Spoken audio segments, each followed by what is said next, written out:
مسلمانوں کا قبلہ اول مسجد اقصی کی تاریخ 5000 سال پرانی ہے۔ یہ زمین پر بنائی گئی دوسری مسجد تھی جو کہ مسلمانوں کے لیے تیسری سب سے اہم مسجد کی اہمیت رکھتی ہے۔ دوستو، مسجد اقصی کو خانہ کعبہ کی تعمیر کے 40 برس کے بعد تعمیر کیا گیا تھا۔ مسجد اقصی کا کل رقبہ 1,44,000 اسکوائر میٹرز ہے اور اس مسجد میں تقریباً 5 لاکھ سے بھی زائد لوگ ایک بار میں نماز ادا کر سکتے ہیں۔ مسجد اقصی مختلف ناموں سے بھی جانی جاتی ہے، جیسا کہ مسجد اقصی کو بیت المقدس بھی کہا جاتا ہے، مسجد قبلہ، مسجد مروانی، مقام براق، دیوار گریا اور حرم شریف کے ناموں سے بھی جانا جاتا ہے۔ لیکن یروشلم میں موجود اس مسجد کی تاریخ آخر ہے کیا؟ اس کو کس نے بنایا اور یہ کن کن حالات میں سے گزر کر آج اس حالات تک پہنچی ہے؟ آج کی اس ویڈیو میں ہم مسجد اقصی کی تاریخ حضرت آدم علیہ السلام سے لے کر آج کی تاریخ تک شیئر کریں گے، اس لیے ویڈیو کو اینڈ تک لازمی سے دیکھیے گا۔ تاریخ میں آتا ہے کہ حضرت آدم علیہ السلام نے مسجد اقصی کو خانہ کعبہ کی تعمیر کے تقریباً 40 برس کے بعد بنایا تھا۔ آپ کے بعد حضرت نوح علیہ السلام کے دور تک مسجد ایسے ہی آباد اور بالکل ٹھیک رہی اور پھر طوفان نوح میں باقی مسجدوں کی طرح یہ مسجد بھی منہدم ہو گئی۔ اس کے بعد حضرت عیسیٰ علیہ السلام کی آمد سے 3000 سال پہلے کنعان کے لوگوں نے آ کر آباد کیا تھا اور اس سرزمین کا نام فلسطین بھی اسی دور میں رکھا گیا تھا۔ یہ لوگ کئی سالوں تک اس شہر میں قیام پذیر رہے اور حضرت ابراہیم علیہ السلام کے آنے سے پہلے انہی لوگوں نے مسجد اقصی کی تعمیر کا کام بھی کیا تھا۔ حضرت ابراہیم علیہ السلام نے اپنے بیٹے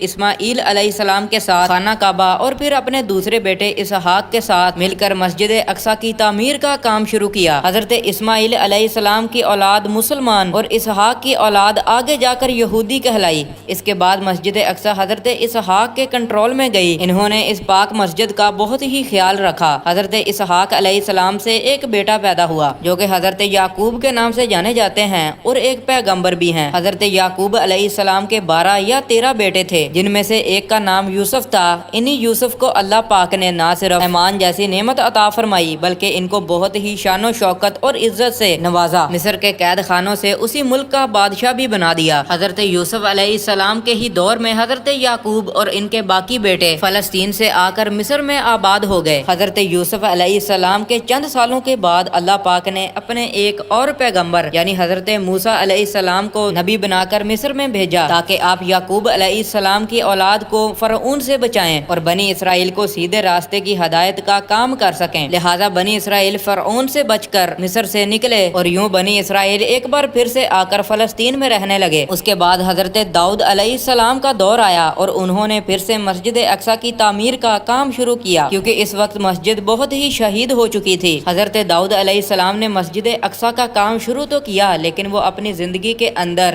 مسجد اقصی کی تعمیر کو مکمل نہ کر سکے، لہٰذا انہوں نے مسجد اقصی کی تعمیر کا ذمہ اپنے بیٹے جناب سلیمان علیہ السلام کے حوالے کر دیا۔ ان کے بعد حضرت سلیمان علیہ السلام جو کہ خود بھی اللہ کے پیغمبر تھے، انہوں نے مسجد اقصی کا کام شروع کیا اور آپ نے ہی مسجد اقصی کو مکمل کیا۔ عراق کے بادشاہ بخت نصر نے 587 عیسوی میں یروشلم شہر پر حملہ کیا۔ اس نے لاتعداد یہودیوں کو قتل کرنے کے ساتھ ساتھ ان کے مذہبی صحیفوں کو بھی جلا دیا، لیکن کچھ ہی عرصے کے بعد بخت نصر کی حکومت کو بھی زوال آیا اور ایران کے ایک بادشاہ غورث نے یروشلم فتح کر کے یہودیوں کو یہاں پر آنے کی اجازت دے دی۔ اس کے بعد مریم علیہ السلام بھی اسی شہر کے اندر رہا کرتی تھیں۔ حضرت عیسیٰ علیہ السلام بھی اسی مقدس شہر کے اندر پیدا ہوئے اور انہیں یہاں پر ہی یہودیوں نے اپنی سازشوں کا نشانہ بناتے ہوئے سولی پر لٹکا دیا۔ جناب عیسیٰ علیہ السلام کے عثمان پر اٹھائے جانے کے 70 سال بعد روم کے لوگوں نے مسجد اقصی پر حملہ کر دیا اور اس قدر تباہی مچائی کہ مسجد اقصی کی صرف 4 دیواریں ہی کھڑی رہ گئیں۔ یہودی بھی ان دنوں کے بعد پوری دنیا میں ذلیل و خوار ہوتے رہے۔ یہ مسجد آخری نبی کے آنے تک اسی طرح رہی جبکہ واقعہ معراج کا وقت نہیں آ گیا۔ مسلمان پہلے مسجد اقصی کی طرف رخ کر کے اپنی عبادت کیا کرتے تھے لیکن بعد میں اللہ پاک نے کعبہ کو قبلہ اول بنا دیا، لیکن مسجد اقصی کی عزت اور مقدس مقام کا درجہ ذرا برابر بھی مسلمانوں کے دلوں سے کم نہیں ہوا۔ رسول اکرم صلی اللہ علیہ وآلہ وسلم کی وصال کے بعد جب مسلمانوں کا لشکر مختلف علاقوں کو فتح کرتے ہوئے یروشلم کی طرف پہنچا تو اس وقت وہاں عیسائیوں کی حکومت تھی۔ وہ مسلمانوں کو آتا ہوا دیکھ کر جنگ کے لیے تیار ہو گئے اور بعد میں صلح کی شرط رکھی اور شرط یہ تھی کہ جب مسلمانوں کے خلیفہ آئیں گے تبھی یہ صلح ہو پائے گی۔ لہٰذا اس وقت کے خلیفہ حضرت عمر رضی اللہ تعالیٰ عنہ خود بیت المقدس آئے اور عیسائیوں کے ساتھ معاہدہ کرتے ہوئے پورے شہر کے اندر امن و ایمان کو ایسے ہی قائم رکھا۔ اس معاہدے کے بعد حضرت عمر رضی اللہ تعالیٰ عنہ مسجد